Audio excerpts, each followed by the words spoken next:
Nas areias escaldantes de uma planície que um dia chamaríamos de Mesopotâmia, um homem se ajoelha. O suor escorre por sua testa bronzeada, misturando-se à poeira de uma terra que acaba de aprender a agricultura. Ele levanta os olhos, semicerrados contra o brilho ofuscante, e contempla o disco dourado suspenso no céu sem nuvens. Para ele, aquilo não é uma esfera de plasma ou um reator de fusão nuclear. É um olho. É um guardião. É Shamash, o juiz de tudo o que vive, a fonte inesgotável de ordem contra o caos da noite. Na mente deste sacerdote, enquanto ele entoa cânticos para garantir a colheita, existe uma certeza absoluta e inabalável. O sol estava lá ontem. Ele está lá hoje. E ele estará lá para sempre, uma âncora imutável na eternidade. Essa crença na permanência do sol foi a pedra angular sobre a qual construímos nossas primeiras cidades. Foi a garantia silenciosa que permitiu aos faraós erguerem pirâmides e aos navegadores cruzarem oceanos desconhecidos. A humanidade cresceu sob a suposição reconfortante de que o palco onde encenamos nossa história é eterno, iluminado por uma lâmpada que nunca precisa de óleo. Mas a eternidade é uma ilusão criada pela brevidade de nossas vidas. Avancemos 5.000 anos, deixando para trás os zigurates de tijolos de barro e entrando no silêncio refrigerado de um observatório no topo do Mauna Kea. Aqui, o ar é rarefeito e o céu é um abismo negro pontilhado de diamantes frios. Não há sacerdotes entoando orações, apenas o zumbido monótono de servidores processando terabytes de dados. Um astrofísico não olha para o sol com adoração, mas com a curiosidade clínica de um legista examinando um paciente que, embora vivo, carrega em seu DNA a data de sua própria morte. A luz que capturamos hoje através de nossos espectrógrafos conta uma história muito diferente daquela adorada na Idade do Bronze. Quando decompomos a luz solar em suas cores constituintes, vemos linhas escuras, as linhas de Fraunhofer, que funcionam como um código de barras cósmico. Elas nos dizem do que a estrela é feita e, mais assustadoramente, o que ela está consumindo. O Sol não é um deus imortal. Ele é uma máquina. E como qualquer máquina, ele precisa de combustível. Como qualquer fogo, ele deixa cinzas. E como qualquer relógio, ele um dia vai parar. Para entender a precariedade de nossa existência, precisamos mergulhar no coração dessa fornalha, viajando 150 milhões de quilômetros até o núcleo solar. Aqui, a realidade como a conhecemos se desfaz. A pressão é tão esmagadora que os átomos são despidos de seus elétrons, criando um mar denso e caótico de núcleos atômicos e partículas carregadas. A temperatura atinge 15 milhões de graus Celsius. É neste inferno comprimido que ocorre o milagre que permite a nossa existência, um processo que a física chama de cadeia próton-próton. Imagine 2 prótons, núcleos de hidrogênio, que normalmente se repeliriam com violência devido às suas cargas elétricas positivas idênticas. Mas aqui, esmagados pelo peso de uma estrela inteira, eles não têm para onde fugir. Eles são forçados a colidir, fundindo-se e transmutando matéria em energia pura, seguindo a equação elegante que Albert Einstein um dia escreveria em um pedaço de papel. A massa perdida nessa fusão é liberada como um fóton de raios gama, um grito de luz nascido na escuridão do núcleo. Este processo converte 600 milhões de toneladas de hidrogênio em hélio a cada segundo. A cada segundo, o Sol devora uma massa equivalente a milhões de grandes pirâmides para se manter vivo. O que mantém o Sol estável, o que impede que ele colapse sob sua própria gravidade ou exploda em uma detonação instantânea, é uma guerra silenciosa e brutal que dura há 4,5 bilhões de anos. Chamamos isso de equilíbrio hidrostático. De um lado, temos a gravidade. A gravidade é a força escultora do universo, paciente e implacável. Ela deseja puxar cada átomo do Sol em direção ao centro, querendo esmagar a estrela até que ela se torne um ponto minúsculo e denso. A gravidade é o peso do teto tentando desabar sobre nossas cabeças. Do outro lado, temos a pressão de radiação gerada pela fusão nuclear no núcleo. É a energia explosiva empurrando para fora, como um gigante segurando o teto, lutando contra o colapso. Nós vivemos na zona desmilitarizada desse conflito titânico. A civilização humana, com todas as suas guerras, amores, sinfonias e tragédias, floresceu inteiramente durante um breve cessar-fogo nesta guerra estelar. Chamamos esse período de sequência principal. É a fase da vida de uma estrela onde a queima de hidrogênio é estável e previsível. No entanto, a estabilidade gera complacência. Olhamos para o Sol e vemos uma esfera amarela constante, mas isso é apenas porque nossos olhos não conseguem ver a tempestade. A luz que banha seu rosto em uma tarde de verão não nasceu hoje. Aquele fóton começou sua jornada no núcleo solar, talvez há 100.000 anos. Ele teve que lutar para sair, colidindo com incontáveis partículas carregadas em um passeio aleatório e embriagado através da zona radiativa, perdendo energia a cada colisão, transformando-se de um raio gama mortal em luz visível inofensiva. A luz do Sol é velha. É uma mensagem enviada de um passado remoto. Uma carta que levou milênios para sair da caixa de correio. E a mensagem que essa luz traz está mudando. Os dados espectroscópicos que brilham nas telas dos nossos observatórios revelam uma verdade aritmética cruel. O hidrogênio no núcleo não é infinito. O Sol é, em essência, uma lata de gás com um furo no fundo. À medida que o hidrogênio se funde em hélio, o núcleo muda. O hélio é mais denso, mais pesado. Ele se acumula no centro como cinzas no fundo de uma lareira. Cinzas que não queimam nas temperaturas atuais do Sol. Essa acumulação de cinzas, de hélio, altera o equilíbrio da guerra.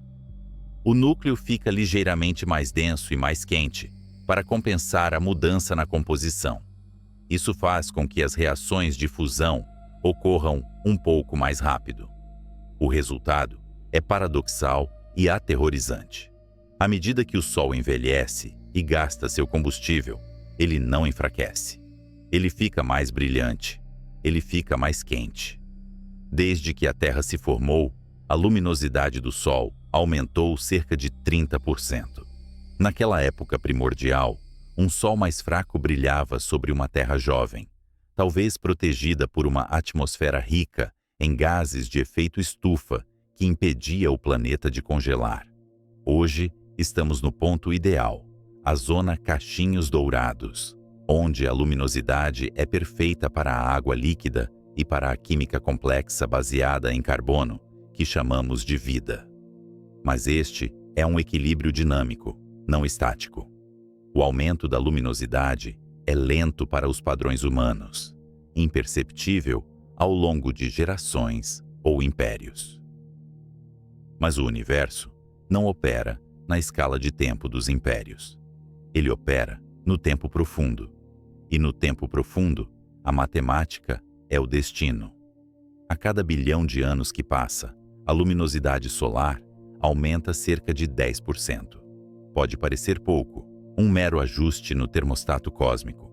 Mas, para um planeta delicado como a Terra, cuja biosfera depende de um equilíbrio térmico preciso, 10% é a diferença entre um jardim e um forno. Nós somos criaturas do presente, obcecadas com o clima da próxima estação ou com o aquecimento global dos próximos séculos. Mas a astrofísica nos força a olhar para o horizonte distante, para o inevitável aquecimento solar que independe das ações humanas. Mesmo que resolvamos todos os nossos problemas ecológicos, Mesmo que alcancemos a utopia de uma civilização perfeitamente sustentável, o relógio de fogo acima de nós continua a tic-taquear. O sacerdote da Idade do Bronze estava errado. O Sol não é um Deus imutável. Ele é um pai devorador que, em sua velhice, se tornará hostil aos seus filhos. A própria energia que permitiu que a primeira alga realizasse a fotossíntese nos oceanos primitivos, a mesma energia que impulsiona os ventos e alimenta as cadeias alimentares, um dia será excessiva. O que os telescópios nos mostram não é apenas a composição química de uma estrela anã amarela do tipo G. Eles nos mostram o nosso prazo de validade. A estabilidade da sequência principal é um empréstimo, e os juros estão se acumulando na forma de hélio inerte no núcleo solar. A gravidade, sempre paciente, espera o momento em que a fusão vacilará. E quando esse momento chegar, quando o hidrogênio no centro se exaurir, a trégua terminará. A civilização humana é, portanto, um fenômeno de intervalo. Somos musgo crescendo na encosta de um vulcão adormecido, confundindo a quietude temporária da geologia com uma promessa de segurança eterna. Construímos nossas catedrais de pedra e vidro, escrevemos nossas leis e sonhamos com o futuro, tudo sob a luz de uma estrela que está lentamente, mas inevitavelmente, se preparando para nos destruir. A tragédia não é que o Sol vá morrer. A morte estelar é a norma no universo. É o mecanismo que espalha os elementos pesados, o cálcio em nossos ossos e o ferro em nosso sangue, pelo cosmos. A tragédia, ou talvez a grande ironia, é que a fonte da nossa vida será a causa da nossa extinção final. O doador da vida se tornará o arauto da morte. Mas antes que o Sol se transforme no monstro vermelho que engolirá o horizonte, antes que os oceanos fervam e a atmosfera seja arrancada, há uma longa e lenta asfixia térmica esperando por nós. O primeiro ato deste drama cósmico não é uma explosão, mas um brilho que se intensifica insidiosamente. Enquanto olhamos para os dados espectrais, vendo as linhas de absorção que marcam a presença de metais e a abundância de hidrogênio minguante, somos confrontados com a questão fundamental que assombrará o restante desta narrativa. Se a nossa casa tem uma data de demolição marcada pela física nuclear, qual é o propósito de nossa luta pela sobrevivência? Somos apenas observadores passageiros de um espetáculo que começou muito antes de nós e terminará muito depois de termos partido? O relógio de fogo ancestral não pode ser parado. Não há negociação com a gravidade, nem tratados de paz com a fusão nuclear.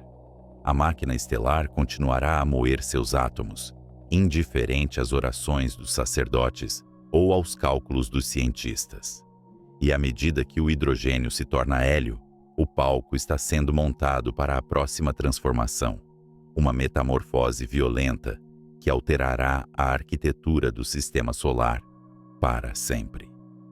Nós nos confortamos com a vastidão do tempo que ainda resta. Mas na escala do cosmos, o tempo é um recurso tão finito quanto o hidrogênio no núcleo do Sol. O sacerdote via um Deus. O cientista vê um reator. Mas ambos, em sua essência, estão olhando para o mesmo mistério terrível, a fonte de tudo o que somos, queimando-se para nos manter aquecidos, morrendo um pouco a cada dia para que possamos viver. E quando a última gota de hidrogênio no núcleo for consumida, o que acontecerá quando o gigante que segura o teto finalmente cansar os braços?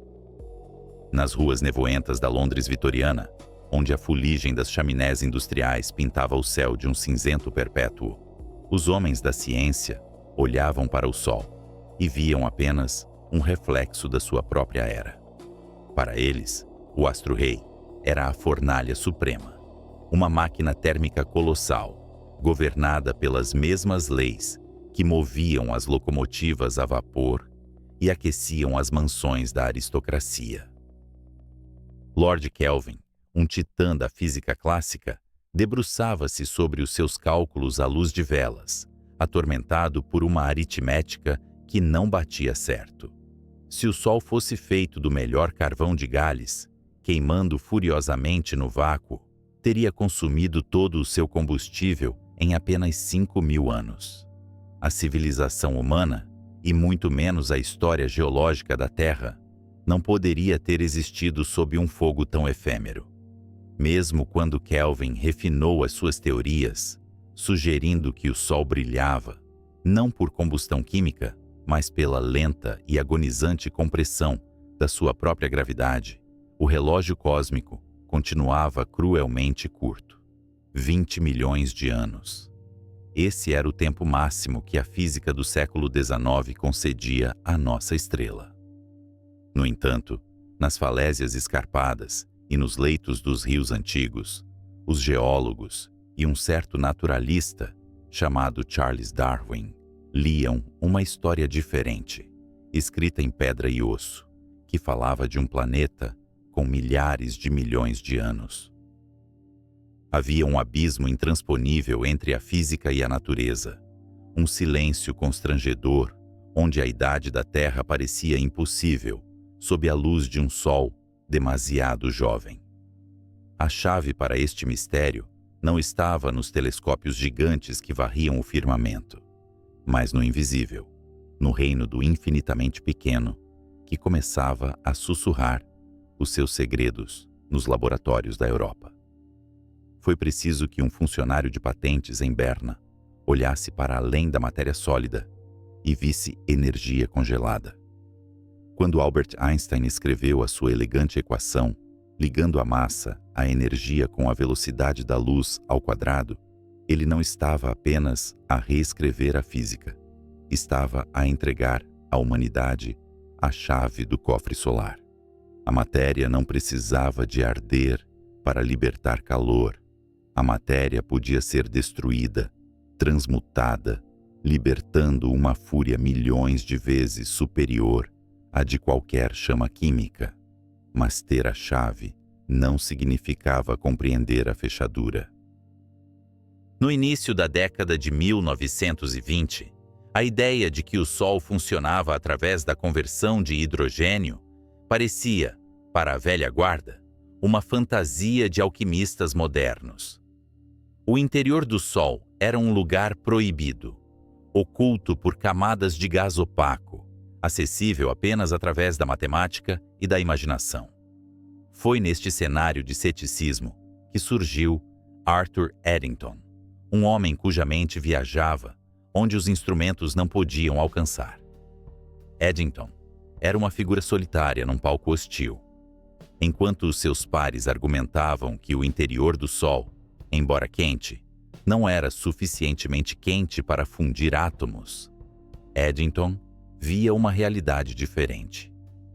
A física clássica dizia que os núcleos atômicos, carregados positivamente, deveriam repelir-se mutuamente como ímãs teimosos. Para vencer essa barreira elétrica, a chamada barreira de Coulomb, os átomos precisariam de velocidades vertiginosas, exigindo temperaturas de milhares de milhões de graus, temperaturas que nem mesmo o núcleo solar parecia possuir. Segundo as leis conhecidas, o Sol deveria estar apagado. A resposta de Eddington aos seus críticos foi de uma arrogância poética que ecoaria através dos séculos.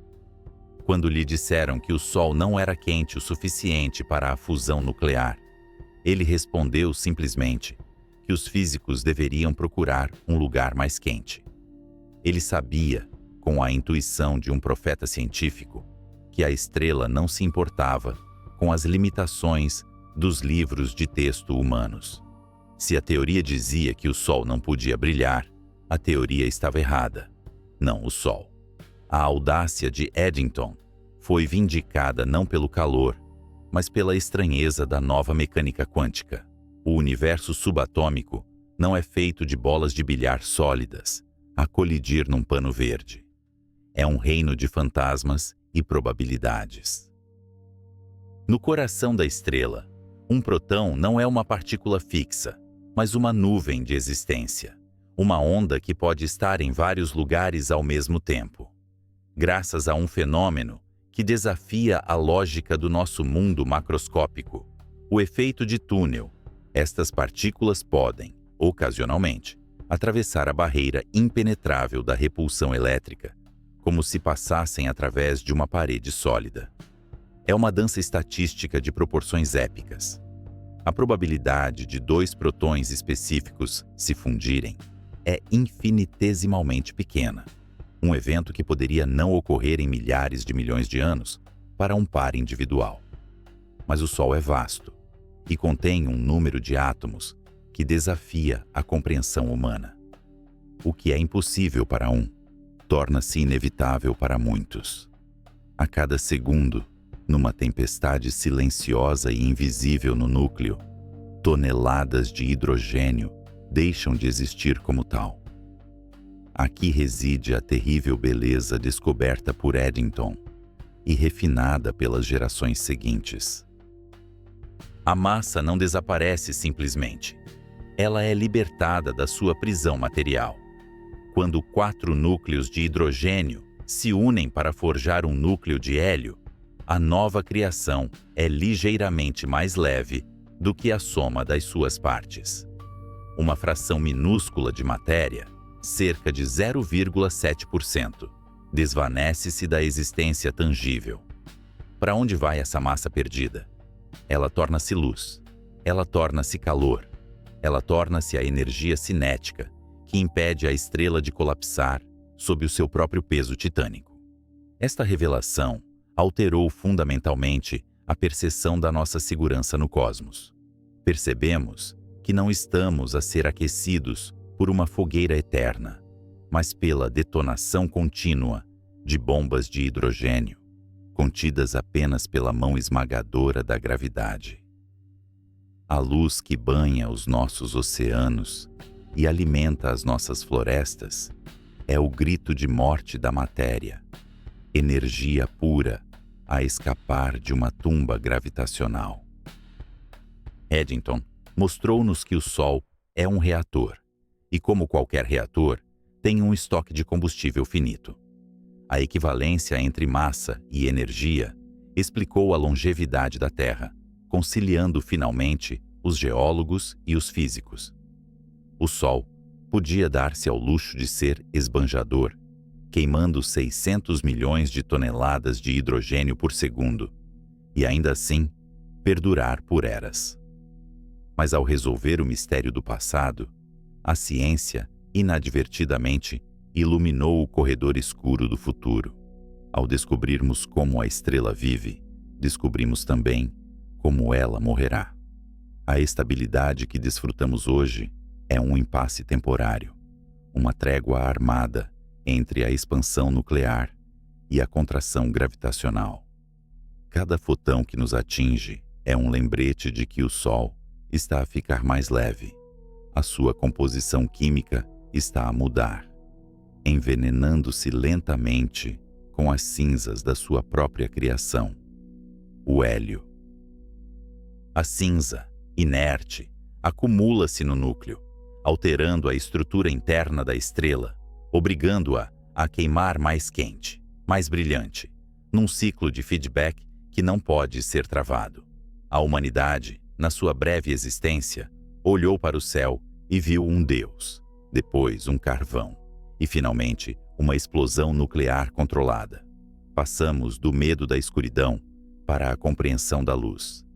Mas essa compreensão traz consigo um peso filosófico.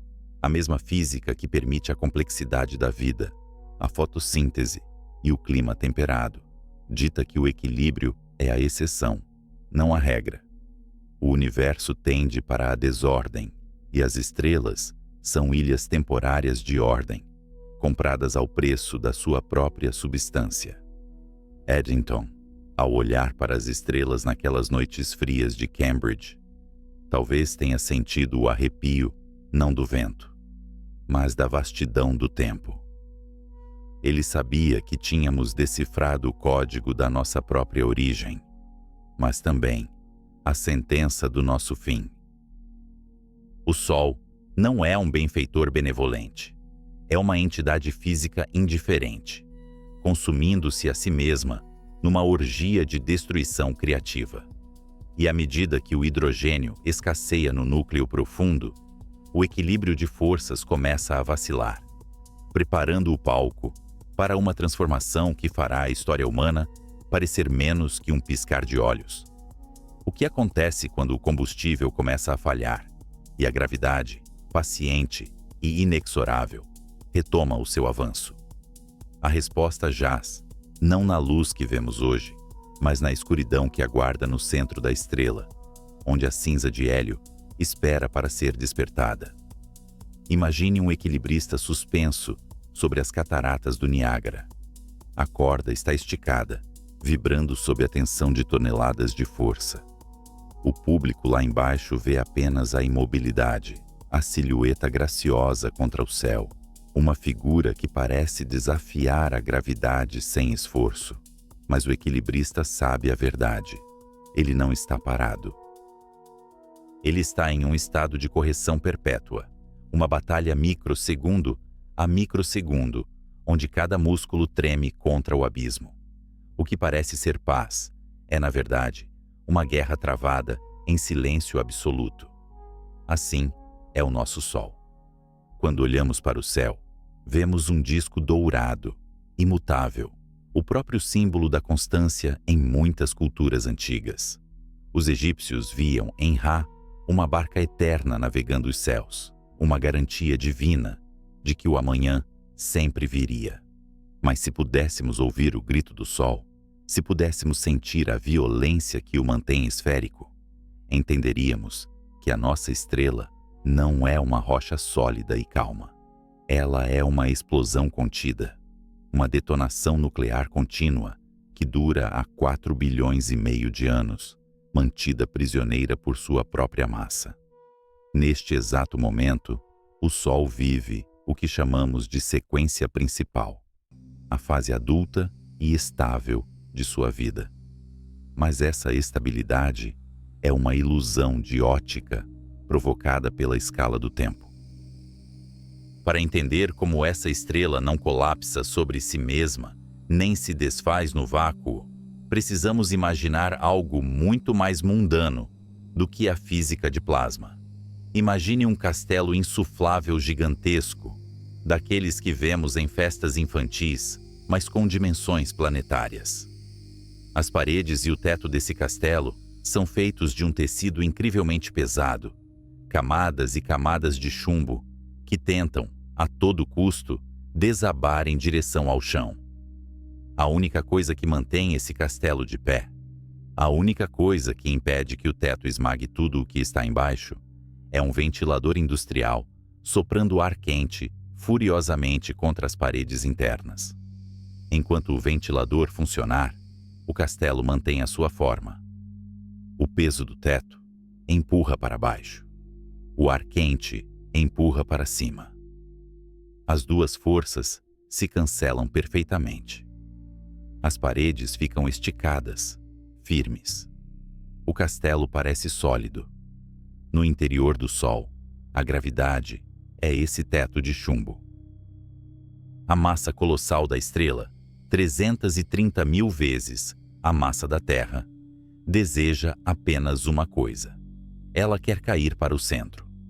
A gravidade é uma força implacável e paciente que tenta esmagar a estrela até que ela se torne um ponto minúsculo no espaço. Se nada se opusesse a ela, o Sol colapsaria em questão de minutos. Mas no coração da estrela, o ventilador está ligado. O reator de fusão no núcleo, onde o hidrogênio é transmutado em hélio, libera uma quantidade inimaginável de energia. Essa energia cria calor, e esse calor cria pressão. É uma pressão térmica violenta, um vento de radiação que empurra as camadas da estrela para fora, contra a gravidade esmagadora.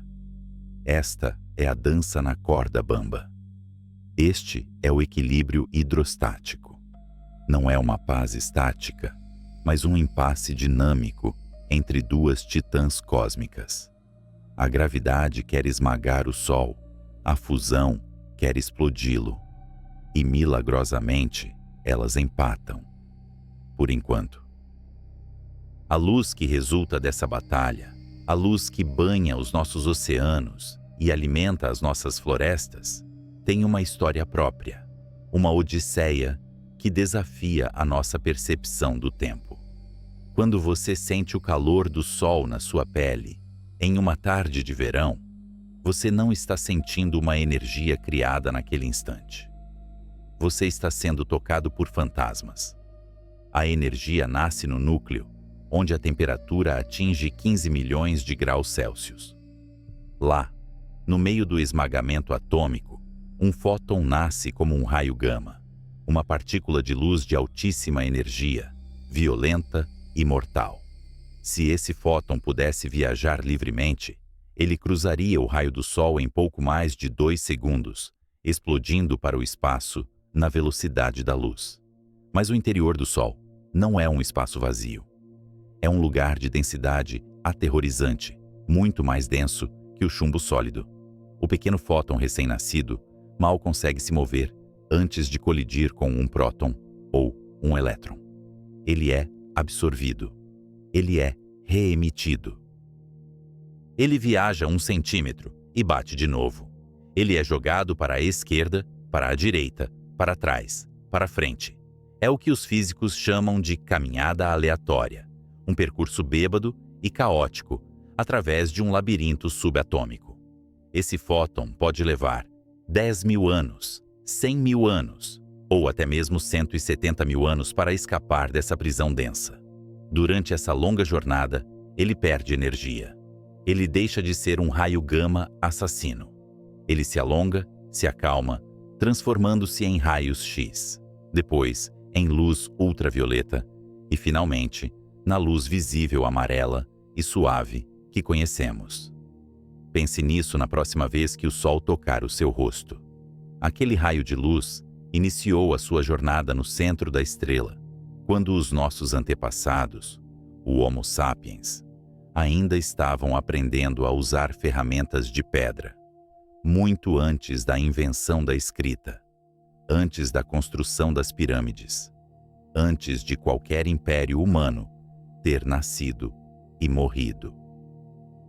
Aquela luz vagou perdida nas trevas do interior solar durante toda a história da civilização humana, apenas para emergir hoje, viajar 8 minutos pelo vácuo do espaço e terminar a sua existência colidindo com a sua retina. Cada raio de sol é uma cápsula do tempo, uma mensagem enviada de uma era pré-histórica. Essa luz antiga é o que define a fronteira da nossa existência. O equilíbrio delicado do Sol dita as regras do nosso sistema solar, criando uma zona muito específica onde a vida como a conhecemos é possível. Chamamos isso de zona habitável ou zona cachinhos dourados. É uma faixa estreita e precária no vasto frio do espaço. Se a Terra estivesse um pouco mais próxima do Sol, a pressão de radiação seria intensa demais. Os nossos oceanos ferveriam, a atmosfera seria varrida pelos ventos solares e nos tornaríamos um deserto cáustico e sufocante como Vênus. Se estivéssemos um pouco mais distantes, a luz antiga chegaria fraca demais. A água congelaria, as calotas polares engoliriam os continentes e a Terra seria uma bola de gelo estéril, como Marte. Nós existimos no fio da navalha. A nossa biosfera, com toda a sua complexidade, de bactérias a baleias azuis, de fungos a civilizações tecnológicas, depende inteiramente de o Sol manter o seu castelo insuflável exatamente do tamanho que ele é hoje. Dependemos de o ventilador interno da fusão nuclear continuar soprando com a mesma intensidade, nem mais, nem menos. Mas o ventilador tem um suprimento limitado de combustível. E a gravidade nunca se cansa. A gravidade nunca precisa de combustível. Ela apenas espera. É uma força paciente, eterna, aguardando o momento em que o fogo começar a falhar. A estabilidade que permitiu o surgimento da humanidade é apenas um breve intervalo de calmaria numa história cósmica violenta. O hidrogênio no núcleo está sendo consumido à taxa de 600 milhões de toneladas por segundo. O relógio está correndo. O equilíbrio hidrostático não é um contrato permanente, é uma trégua temporária. À medida que o Sol queima o seu combustível, a composição do seu núcleo muda. As cinzas de hélio se acumulam no centro, alterando a densidade, alterando a temperatura, alterando as regras do jogo. O Sol está lentamente ficando mais brilhante. O ventilador está, paradoxalmente, começando a soprar com mais força à medida que o combustível se torna mais escasso e o núcleo se contrai sob o peso das cinzas. A zona habitável, esse oásis frágil onde a água permanece líquida, não é fixa. Ela está se movendo. E ela está se movendo para longe de nós. O destino da Terra não está selado apenas pela morte final do Sol, mas pela sua lenta e inexorável evolução. Muito antes de a estrela morrer, ela tornará a vida aqui impossível apenas por tentar se manter viva. O equilibrista na corda bamba está começando a suar. Os músculos estão começando a tremer com mais violência. Quanto tempo mais ele consegue manter a pose antes que a física exija o seu preço? E o que acontece com o mundo que floresceu sob a sua luz quando o equilíbrio finalmente se romper? Na escuridão de uma caverna do Paleolítico Superior, um homem agacha-se diante das últimas brasas de uma fogueira. O inverno é rigoroso, o vento uiva lá fora com a ferocidade de um predador invisível. E ele sabe uma verdade fundamental, uma verdade que precede a matemática e a astronomia. O fogo precisa de alimento. Quando a madeira acaba, o frio vence. Ele observa o brilho laranja desvanecer-se em cinzas cinzentas e sente o terror primordial do fim da luz. Este drama microscópico, encenado em milhões de lareiras ao longo da história humana, é apenas um ensaio para o drama cósmico que aguarda o nosso sistema solar. Durante milhares de milhões de anos, o Sol manteve o frio do vácuo à distância, não queimando madeira, mas transmutando a própria matéria no seu coração. Mas o universo não concede almoços grátis, e a termodinâmica é o cobrador de dívidas mais implacável da existência. Chegamos agora ao momento em que a conta é apresentada. O equilíbrio que sustentou a vida na Terra durante eons era uma trégua delicada, um impasse mexicano entre a pressão da radiação a empurrar para fora e a gravidade a puxar para dentro. Mas no núcleo solar, o combustível está a acabar. O hidrogênio, que alimentou a fornalha durante a era da sequência principal, foi convertido em hélio. O que resta no centro da nossa estrela não é combustível, mas cinza nuclear. Uma esfera inerte de hélio, densa e silenciosa, começa a acumular-se como a escória no fundo de uma fornalha industrial que nunca foi limpa. É aqui que ocorre a grande traição. A gravidade, que durante tanto tempo agiu como o útero protetor da estrela, mantendo-a coesa, sente a fraqueza da pressão interior. Sem a fusão no centro, para a contrariar, a gravidade assume o comando com uma violência renovada. O núcleo de hélio, não tendo nada que o sustente, começa a colapsar sobre si mesmo. Esta contração não é uma derrota silenciosa, mas o gatilho para uma metamorfose aterrorizante. À medida que o núcleo é esmagado, a temperatura dispara, não devido à fusão, mas devido à pura conversão de energia gravitacional em calor, tal como um ferreiro aquece o metal, batendo-lhe repetidamente com um martelo. O calor torna-se tão intenso que acorda o hidrogênio adormecido que reside numa casca logo acima do núcleo morto.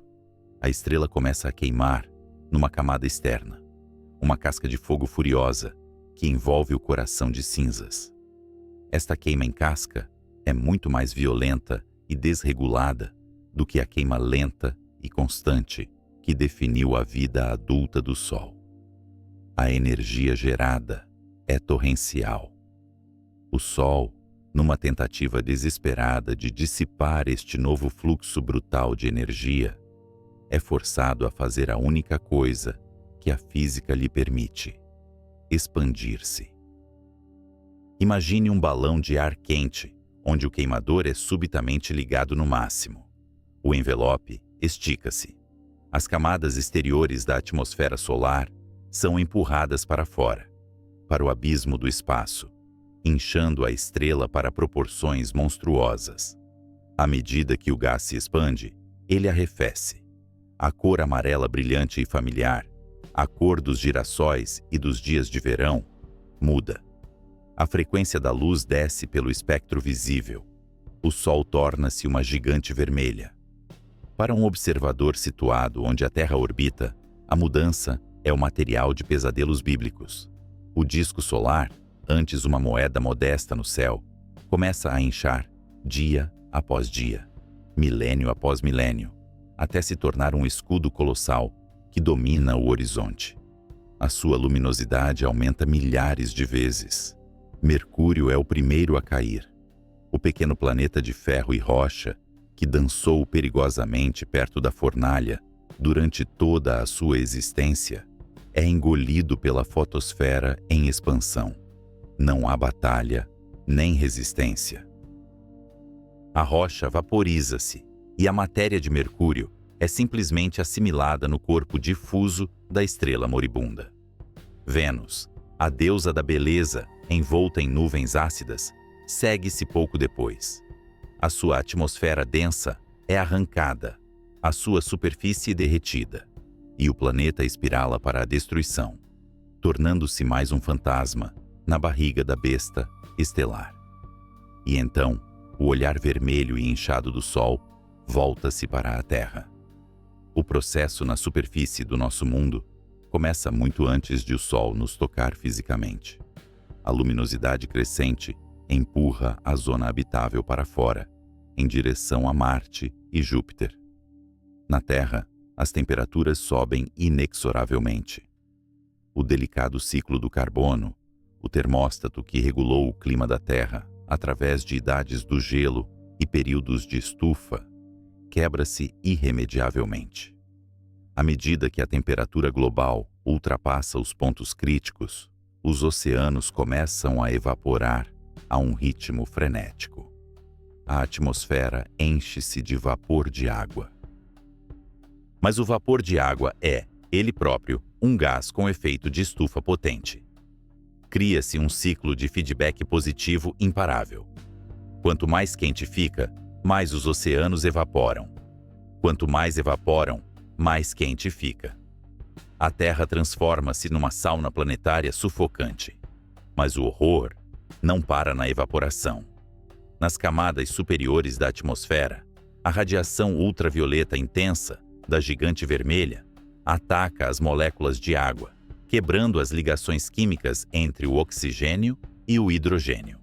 O hidrogênio, leve e ágil, escapa para o espaço, perdido para sempre. O oxigênio restante reage com as rochas da superfície, oxidando a crosta numa paisagem enferrujada e estéril. Os oceanos não apenas fervem, eles são desmembrados átomo por átomo e sangrados para o cosmos. O fundo dos oceanos, outrora, o lar de criaturas bioluminescentes e mistérios profundos, torna-se uma planície de sal e lama cozida, estalando sob o calor de um forno de pizza planetário. As grandes florestas, as cidades de betão, as memórias arquivadas em servidores de silício, tudo entra em combustão espontânea e depois sublima-se em pó. As montanhas começam a derreter. O granito e o basalto correm como rios de mel incandescente, apagando a topografia que os mapas humanos um dia registraram. A própria gravidade do Sol, agora distribuída por um volume imenso, torna-se instável nas suas bordas exteriores. Ventos solares de uma densidade inimaginável varrem os planetas restantes, despindo a Terra de qualquer vestígio de atmosfera que ainda pudesse restar. O nosso planeta é reduzido a um caroço de metal e rocha calcinada, uma brasa flutuante diante de uma parede de fogo que ocupa metade do céu. A física dita que o raio do Sol, nesta fase, pode estender-se até a órbita atual da Terra, ou talvez um pouco além. As forças de maré entre a estrela inchada e o planeta moribundo tornam-se extremas. A fricção orbital arrasta a Terra para dentro. O planeta que foi o berço da música, da guerra, do amor e da filosofia encontra-se na orla da fotosfera, prestes a mergulhar no plasma difuso do seu Criador. É uma ironia trágica e bela que a substância que nos deu a vida seja a mesma que nos consome. Somos feitos de poeira de estrelas, e à estrela retornamos. A entropia não é cruel, é apenas exata. A ordem que a vida construiu com tanto esforço é desfeita, devolvida ao caos térmico. Enquanto a Terra é banhada por esta luz apocalíptica, no núcleo profundo do Sol, a crise atinge um novo patamar.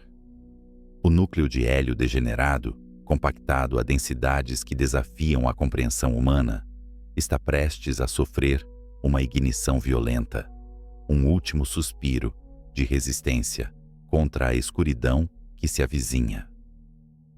A batalha entre a gravidade e a mecânica quântica está prestes a entrar na sua fase mais crítica, e o resultado determinará se restará alguma coisa do sistema solar para servir de monumento à nossa existência, ou se seremos apenas poeira dispersa no vento galáctico. O que acontece quando a cinza decide arder? Imagine uma antiga biblioteca em Alexandria, queimando. Os rolos de papiro, contendo séculos de geometria, poesia e mapas estelares, enegrecem e se desfazem. A fumaça sobe, carregando as palavras de Aristarco e a sabedoria dos antigos para o céu noturno, dissolvendo o conhecimento em fuligem e ar. Nada se perde verdadeiramente no universo, dizem os físicos, mas tudo se transforma. A estrutura organizada da biblioteca torna-se o caos da fumaça. É uma lei inflexível que rege tanto os pergaminhos quanto as estrelas. E agora, voltamos nosso olhar para a maior biblioteca de nossa história local, o Sol. Após bilhões de anos mantendo a ordem contra o caos do vácuo, a nossa estrela chega ao seu momento de alquimia suprema e final. Não é um fim silencioso, mas uma metamorfose violenta e bela, onde a matéria que um dia formou civilizações é devolvida ao grande útero cósmico. Nas profundezas do núcleo solar, onde a pressão esmaga a matéria além da compreensão humana, as regras da física clássica deixam de se aplicar. O núcleo, agora uma bola densa, de hélio inerte, cercada por uma casca de hidrogênio em fusão, encolheu sob o próprio peso. Os elétrons, essas partículas fantasmagóricas que normalmente dançam em nuvens de probabilidade, são forçados a se aproximar tanto que violam suas próprias naturezas quânticas. Eles resistem. Eles empurram de volta não com calor, mas com uma pressão degenerada, uma recusa quântica em ocupar o mesmo espaço. O núcleo torna-se um cristal metálico bizarro, conduzindo calor com eficiência perfeita. Aguardando a ignição, a temperatura sobe. Em uma estrela normal, o aumento da temperatura faria o gás expandir e esfriar, um termostato natural que manteve o Sol estável por eras. Mas a matéria degenerada não se expande. Ela apenas aquece, e aquece, e aquece, até que atinge o ponto crítico de 100 milhões de graus Kelvin. Então, em questão de segundos, ocorre o evento mais cataclísmico desde o nascimento do Sistema Solar: o flash de hélio. Imagine detonar todas as armas nucleares já construídas pela humanidade, multiplicadas por trilhões, dentro de uma caixa de aço indestrutível. A fusão do hélio em carbono começa não como uma chama suave, mas como uma detonação desenfreada. Em poucos momentos, o núcleo do Sol libera uma energia comparável à luminosidade de uma galáxia inteira. É um grito silencioso e sufocado. Toda essa fúria está enterrada sob milhares de quilômetros de gás opaco. Na superfície, a estrela mal treme, mas por dentro, a estrutura que sustentou o Sol por 10 bilhões de anos foi irrevogavelmente quebrada. A degeneração é levantada. O núcleo expande-se violentamente e o caos se instala. A estrela, agora ferida mortalmente em seu coração, começa a convulsionar. Ela se torna uma variável, pulsando como um pulmão agonizante. Incha e encolhe, incha e encolhe. A cada pulso, a gravidade, aquela velha carcereira que manteve a estrela unida, vê seu aperto enfraquecer.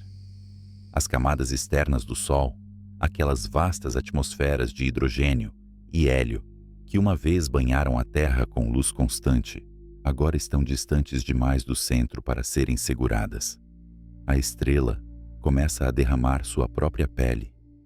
Não é uma explosão como a de uma supernova que rasga o tecido do espaço-tempo com violência imediata. É um processo mais lento, mais solene, quase gentil. Um vento estelar de proporções bíblicas começa a soprar. A velocidade desse vento aumenta, empurrando o envelope da estrela para fora, para o frio do espaço interestelar. É aqui que a tragédia da destruição se converte na obra de arte final do Sistema Solar. O gás expelido, rico em elementos forjados na fornalha nuclear, expande-se em formas complexas e fantasmagóricas. Anéis, ampulhetas, espirais de luz etérea. O Sol está criando uma nebulosa planetária. O nome é um erro histórico, um fantasma da astronomia do século XVIII, quando telescópios primitivos confundiram essas nuvens brilhantes com planetas distantes. Mas não há planetas aqui. Apenas o sudário luminoso de uma estrela morta. À medida que o gás se afasta, ele revela o que restou no centro. O núcleo exposto, despido de seu manto, brilha com uma temperatura feroz, emitindo radiação ultravioleta em torrentes. Essa luz invisível atinge o gás em expansão e o faz fluorescer. O oxigênio brilha em um azul esverdeado espectral. O hidrogênio queima em um vermelho profundo. O nitrogênio adiciona tons de violeta. É uma joia fúnebre, brilhando na escuridão eterna, um monumento de luz construído sobre o túmulo do Sistema Solar. Mas o que é essa poeira brilhante? De que é feita essa pintura cósmica? Aqui reside a ironia suprema e a beleza devastadora deste momento. Os átomos que agora flutuam para o vazio, iluminados pela radiação ultravioleta, não são apenas hidrogênio e hélio. São carbono, são oxigênio, são nitrogênio. Pense na Terra, aquele ponto azul pálido que foi engolido e vaporizado eras atrás. Pense nas catedrais de pedra, nas florestas tropicais, nos oceanos profundos e nas vastas cidades de vidro e aço. Pense nos corpos de todos os seres humanos que já viveram, amaram e olharam para o céu. Cada fio de DNA, cada gota de sangue, cada respiração tomada por César, por Einstein, por você. Tudo isso era feito de átomos. Átomos que foram emprestados das estrelas e organizados temporariamente na forma de vida. Quando o Sol engoliu a Terra, ele não destruiu esses átomos. A física nos diz que a matéria é conservada. O calor intenso quebrou as ligações químicas, desfez as moléculas complexas da biologia e da geologia e reduziu tudo aos seus elementos fundamentais. A atmosfera da Terra misturou-se à atmosfera do Sol. O ferro do núcleo da Terra afundou. Mas os elementos mais leves, o carbono de nossos corpos e o oxigênio de nossos pulmões, tornaram-se parte do plasma solar. Agora, neste ato final de exalação, o Sol devolve esses átomos ao universo. A nebulosa planetária é, em um sentido muito literal, o cemitério disperso da humanidade e da Terra. Nossos átomos constituintes são soprados para fora, libertos da gravidade solar que nos prendeu a uma órbita fixa por 4 bilhões e meio de anos. Estamos viajando. A nuvem se expande por anos-luz, tornando-se cada vez mais tênue, misturando-se com o meio interestelar, aquela sopa rala de gás e poeira que preenche o vazio entre as estrelas. O que foi uma vez uma estrela orgulhosa e seus planetas vassalos é agora apenas uma sutil perturbação química na galáxia. Uma semeadura. Pois este não é apenas um funeral, é uma fertilização. O universo é um grande reciclador. Essas nuvens de gás, enriquecidas com o carbono criado no ventre do Sol e os metais liberados de seus planetas, vagarão pela Via Láctea. Elas podem flutuar por éons, frias e escuras. Mas, eventualmente, uma onda de choque de uma supernova distante, ou a passagem de um braço espiral galáctico, comprimirá esse gás. A gravidade começará a trabalhar novamente. O gás se aglutinará. Novas protoestrelas se acenderão na escuridão, e ao redor dessas novas estrelas, discos de poeira se formarão. Poeira feita dos restos do nosso Sol. Poeira feita dos restos da Terra. É concebível, em uma escala de tempo que desafia a sanidade, que os átomos que compunham a sua mão direita possam um dia fazer parte da espinha dorsal de uma criatura alienígena sob um céu estranho, ou formar a pétala de uma flor em um mundo que ainda não existe. A morte do Sol é o pré-requisito para a vida futura. A entropia exige o pagamento, mas o universo sempre dá o troco em novidade. Contudo, enquanto a nebulosa se dissipa e a luz das camadas ejetadas diminui ao longo de dezenas de milhares de anos, a cortina cai sobre o espetáculo. O gás torna-se invisível, perdido na vastidão. O que resta no centro do palco, despido, pequeno e inimaginavelmente denso, não é mais uma estrela no sentido tradicional. A fusão parou. O fogo nuclear extinguiu-se. Ali, brilhando com uma luz branca e feroz, não maior que a própria Terra que destruiu, jaz o cadáver do Sol. Uma brasa cósmica que desafia o tempo, o objeto que conterá a massa de uma estrela no volume de um planeta. A nebulosa se foi, levada pelos ventos do tempo, e agora estamos sozinhos com o remanescente final. O ruído cessou. A violência acabou. Resta apenas o longo, lento e solitário resfriamento da anã branca. Mas como pode algo morto brilhar tanto? E o que acontece quando o próprio tempo começa a perder o seu significado diante de um objeto que se recusa a desaparecer? Imagine uma catedral gótica imensa, cujos vitrais coloridos e arcobotantes foram violentamente arrancados por uma tempestade secular, deixando para trás apenas o altar central, nu e indestrutível, brilhando sob a luz da lua. A tempestade foi a nebulosa planetária, aquela última exalação de gás e poeira que se dissipou no vazio interestelar, levando consigo a memória do que um dia foi uma estrela majestosa. Agora, o palco está vazio. A cortina de gás se abriu, e o que resta no centro do palco escuro não é mais o monarca inchado e vermelho que engoliu mundos, nem a esfera amarela que nutria a vida. O que resta é um ponto de luz minúsculo, ferozmente quente e enganosamente pequeno. Nós entramos agora na Era do Silêncio. A fúria das reações termonucleares, aquele rugido constante que definiu a existência do Sol por 10 bilhões de anos, cessou. O motor parou. O que observamos agora, flutuando na escuridão, é o núcleo exposto da estrela, despido de suas vestes atmosféricas. É um objeto do tamanho da Terra, uma esfera de raio humilde, mas que carrega em seu interior uma massa comparável à de 300 mil planetas como o nosso. Esta é a Anã Branca, o cadáver de diamante. Para compreender a natureza deste objeto, devemos abandonar a nossa intuição humana sobre a matéria. Se você pudesse viajar até lá e, com uma colher indestrutível, recolhesse uma pequena amostra da superfície desta estrela morta, essa única colherada pesaria tanto quanto um elefante africano adulto ou um caminhão de concreto.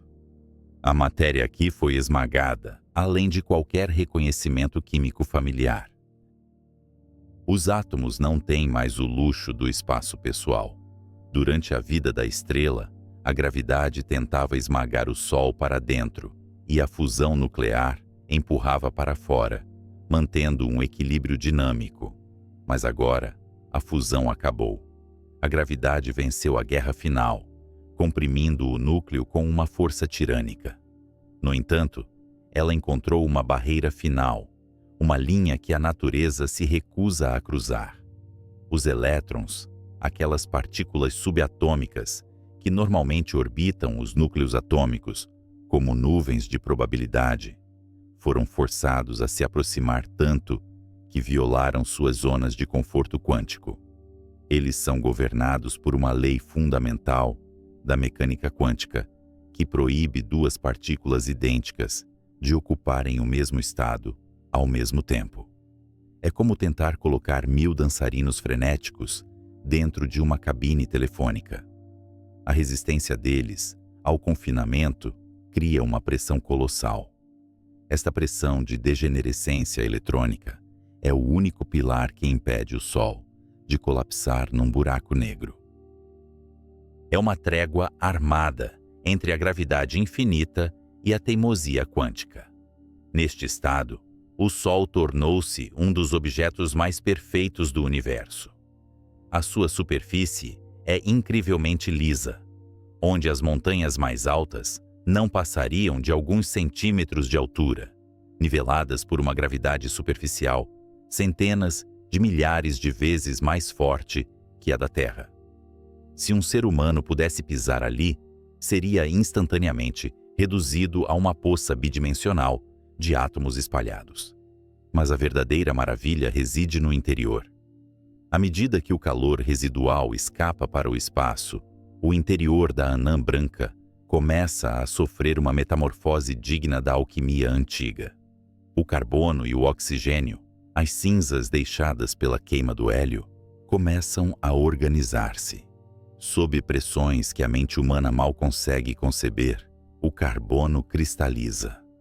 O coração do nosso antigo Sol transforma-se, lenta e inexoravelmente, num cristal único e gigantesco. Um diamante cósmico, maior que a Terra, pulsando com um calor que não pode ser renovado, oculto sob uma fina atmosfera de hidrogênio e hélio remanescentes. É o maior tesouro do sistema solar, um monumento de estrutura cristalina forjado no crisol do tempo profundo, flutuando no silêncio. Vamos afastar a nossa câmera para ver o que restou da família solar. O sistema solar interior desapareceu.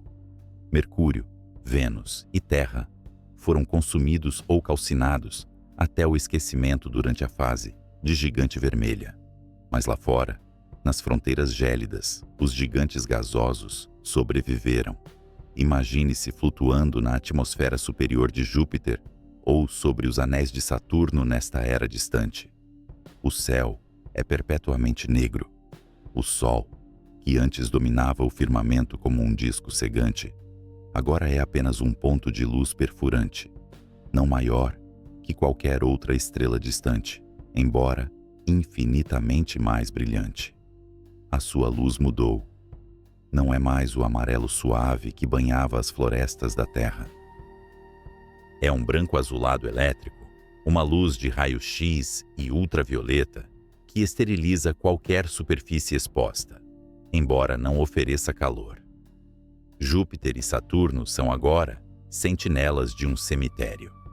Sem o calor solar para impulsionar os seus complexos sistemas meteorológicos, as grandes tempestades vermelhas e as bandas de nuvens coloridas podem ter mudado drasticamente, ou a própria atmosfera destes gigantes pode ter começado a congelar, chovendo hélio e hidrogênio metálico em direção aos seus núcleos.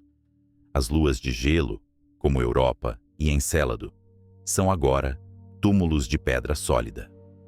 Se havia oceanos sob as suas crostas de gelo, eles solidificaram há muito tempo, selando quaisquer segredos biológicos que pudessem conter em um esquife de gelo eterno. A solidão desta fase é absoluta. O tempo, que para a humanidade era medido em rotações e translações, em estações de colheita e migrações, perde a sua urgência. Para uma anã branca, 1 milhão de anos é um piscar de olhos. A estrela não está mais vivendo. Ela está apenas existindo, dissipando o calor acumulado durante a sua vida tumultuada.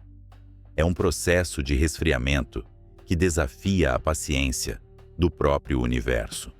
Como uma brasa retirada de uma fogueira e deixada sobre uma pedra fria, o Sol irradia a sua energia para o vácuo.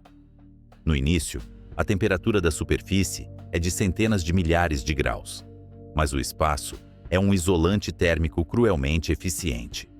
Sem ar para conduzir o calor para longe, a radiação é a única via de escape.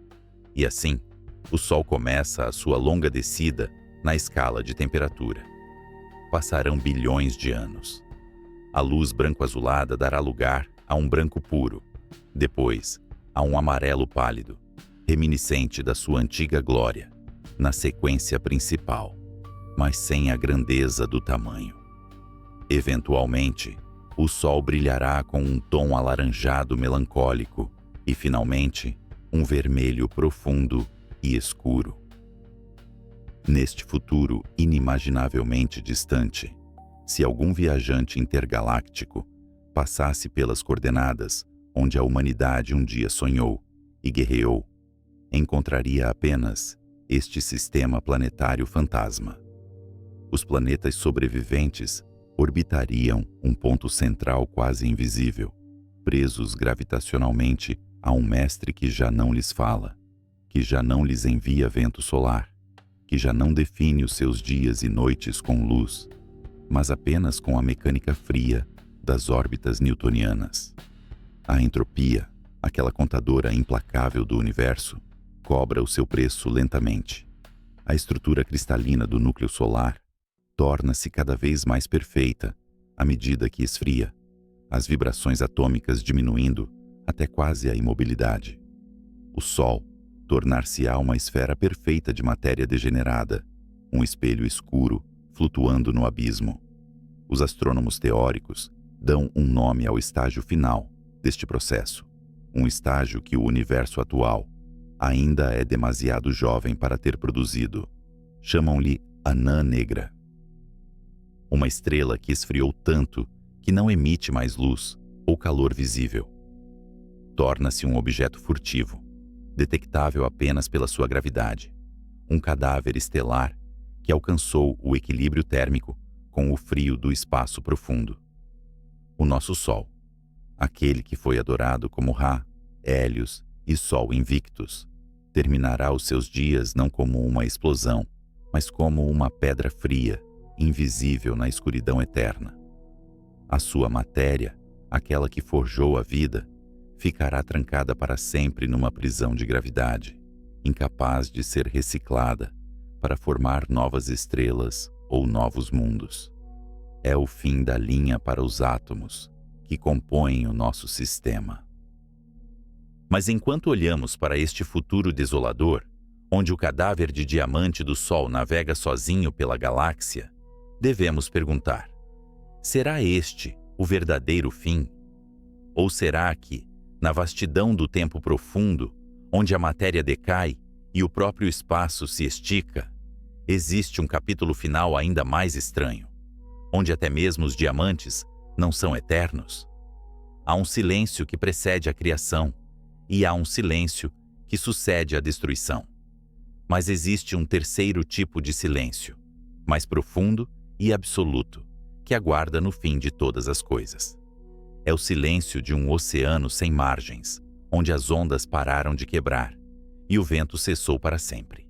Imagine um pequeno objeto metálico, frágil como uma folha seca, flutuando através deste abismo incomensurável. Não é um asteroide, nem um fragmento de cometa. É uma garrafa lançada ao mar cósmico por uma civilização que desapareceu há éons. A sonda Voyager, com sua antena parabólica voltada para um lar que já não existe, continua sua trajetória balística pelo vazio interestelar. Em sua lateral, um disco de ouro carrega sons de trovões, o choro de um bebê e saudações em 55 línguas mortas. Ela viaja agora através de um escuro tão espesso que a própria luz se tornou uma lenda antiga, uma memória desbotada na tapeçaria do tempo. Para entender a magnitude deste momento, devemos nos afastar da nossa escala humana de anos e séculos. Devemos pensar na escala do tempo profundo, a era das estrelas, a era estelífera que nos deu o Sol e todas as constelações que guiaram nossos ancestrais, não passa de um breve flash fotográfico na longa noite do universo. Foi um momento fugaz, de violência e brilho, uma faísca temporária, acesa entre o Big Bang e a eternidade gelada. Nós tivemos a sorte improvável de despertar exatamente durante esse flash. Abrimos nossos olhos quando o universo estava iluminado, aquecido e vibrante com a energia das fornalhas nucleares. Mas agora, nesta visão do futuro distante, o palco escureceu. Aquele corpo celeste que um dia chamamos de Sol, a divindade doadora de vida de nossas mitologias, completou sua metamorfose final. Já não há mais a fúria das reações termonucleares, nem a expansão violenta da fase de gigante vermelha que engoliu os planetas interiores. O que resta é um monumento à física da matéria degenerada.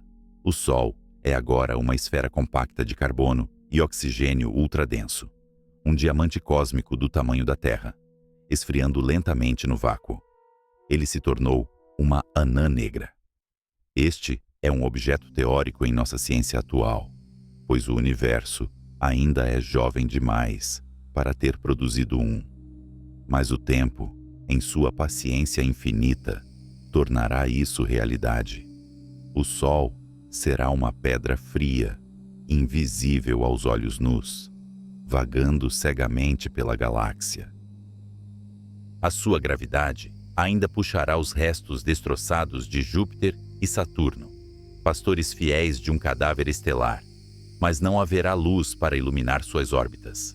O sistema solar será um cemitério silencioso, uma ruína arqueológica em escala astronômica. E, no entanto, a Voyager continua. Ela se tornou o último artefato da humanidade. Muito depois de nossas catedrais terem virado pó, de nossos arranha-céus terem sido reclamados pela geologia e de nossos ossos terem se dissolvido nos sedimentos da Terra, esta pequena máquina persistirá. O revestimento de ouro do disco protegerá as ranhuras dos dados contra a erosão das partículas interestelares por bilhões de anos. A música de Bach e as ondas cerebrais de uma mulher apaixonada permanecerão gravadas, congeladas, esperando por ouvidos que nunca virão. Esta imagem nos força a confrontar o paradoxo central de nossa existência. Se o destino final é o frio, a escuridão e o esquecimento, qual foi o propósito de tudo isso? Por que construir, amar, descobrir e lutar, se o resultado final é idêntico ao de nunca ter existido?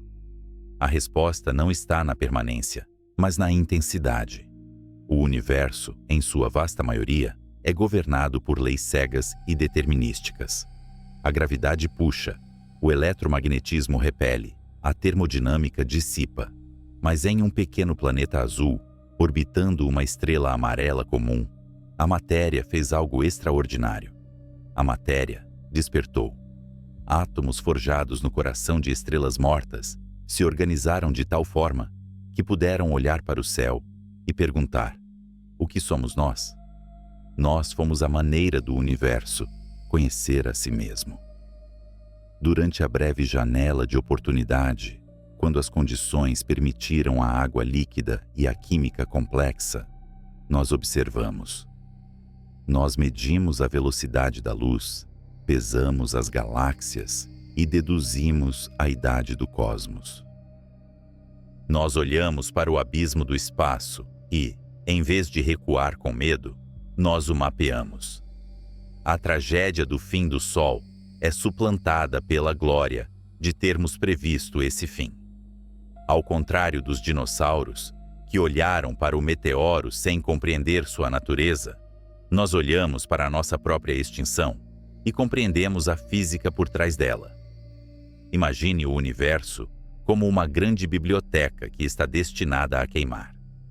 O fogo é inevitável. As páginas virarão cinzas e a estrutura desabará. Um cínico diria que não há sentido em ler os livros, pois eles serão destruídos de qualquer maneira. Mas a perspectiva humana, a nossa perspectiva, é a de que o valor reside na leitura em si. Nós fomos os leitores vorazes que correram pelos corredores dessa biblioteca antes que as luzes se apagassem. Nós absorvemos as histórias, as leis, a poesia da realidade. O fato de que a biblioteca eventualmente queimará não diminui a verdade de que, por um momento glorioso, o conhecimento existiu. À medida que o Sol esfria e se torna indistinguível do fundo negro do espaço, a entropia cobra seu preço final. A ordem se dissolve em desordem. A energia útil se espalha até que nada mais possa acontecer.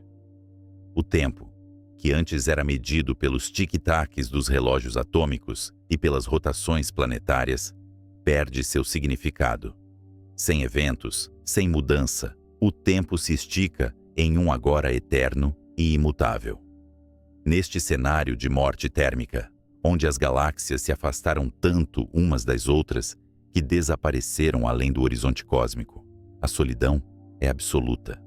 Cada remanescente estelar é uma ilha isolada em um mar de nada. A expansão do espaço isolou cada partícula, esticando o tecido da realidade até o ponto de ruptura.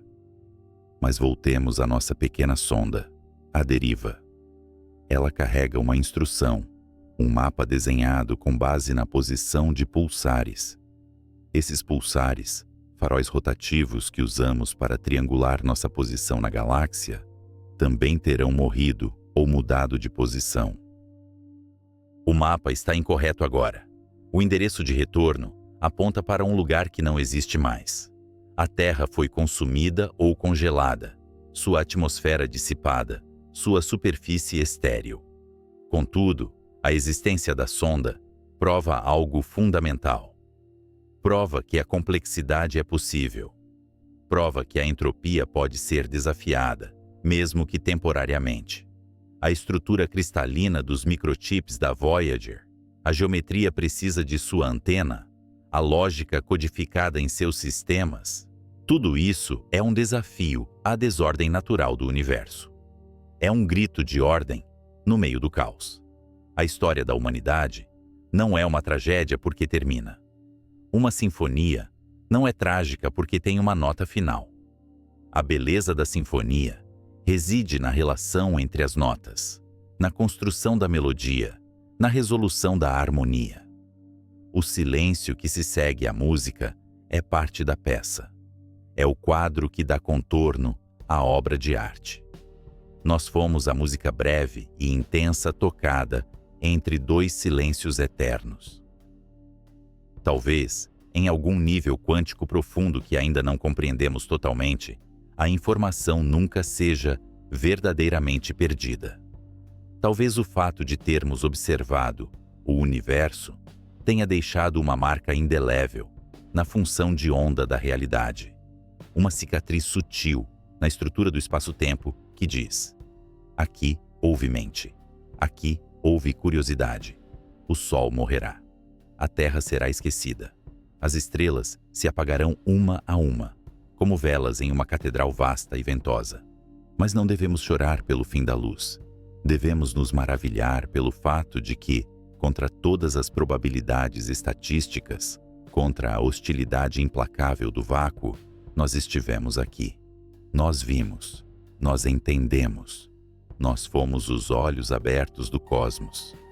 E embora as pálpebras devam eventualmente se fechar para o sono final, a visão que tivemos, a compreensão que alcançamos, permanece como o triunfo supremo da matéria sobre o nada. Enquanto a Voyager navega para a escuridão eterna, ela não leva apenas ouro e metal. Ela leva o eco de nossas vozes.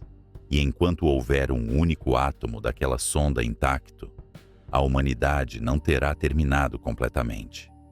Seremos um fantasma viajante, uma memória gravada na frieza do espaço, sussurrando para o vazio que nós fomos reais. E no fim, quando a última anã negra esfriar até o zero absoluto e o tempo perder sua direção, o que restará não será a matéria, nem a energia, mas a verdade inalienável de que o universo não permaneceu despercebido. Será que o universo sonha com o tempo em que estava acordado?